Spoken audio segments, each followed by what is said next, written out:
At the moment, nasa airport na tayo mga guys. And from Isabela, I'm going home to Tacloban. Yeah. So far, nabago yung terminal ng AirAsia kasi dati nandun to sa um, Terminal 4 dati. Kaya kanina, akala ko mali yung binook ko sa Grab. Kasi tinignan ko sa boarding pass ko, Terminal 2. So, nag-book ako Grab by Terminal 2. Eh, dati pa kasi ako talagang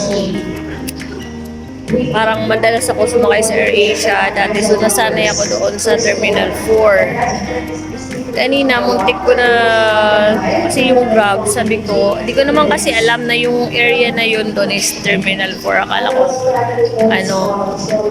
Terminal 2 kasi di ko kabisado, yung alam ko lang na Terminal 3 yung sa Cebu Pacific.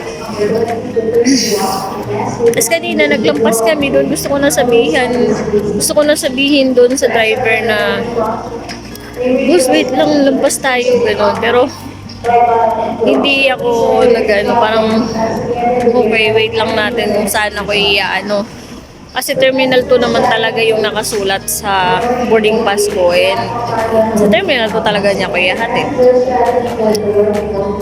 Tapos ngayon pagdating ko dito, so nagtanong ako, pinakita ko yung boarding pass ko kasi naka-online check-in na ako, so may boarding pass na ako. Pinakita ko doon sa staff dito sa airport kung dito ba yung terminal na to. Sabi naman daw oo daw. Sabi ko, okay. So, tinuro sa akin saan yung entrance ng AirAsia. Pag ako mag-entrance, pinakita ko ulit. Sabi ko, ma'am, dito ba to? Itong sabi niya, ay, opo. Sabi ko, tinanong ko na rin, dati di ba nandun kayo sa kabila? Ayan, sabi, nalipat na raw sila. Okay. Buti na lang kamo talaga na hindi ko inano yung driver kanina na naglampas kami. Kasi kung nangyayari doon ako nagpababa, patay na naman. Nagbubog na naman ako ng Grab papunta dito, na mali na naman. So far, okay naman dito guys, kaso maaga pa, mamaya pang alas 3 yung boarding flight ko. Maaga lang ako napunta dito kasi galing pa ako ng Isabela, 9 hours yung biyahe. Kagabi ako bumiyahe doon, alas 7 ng gabi, so dumating ako ng Cubao. It's magfa 5 AM na.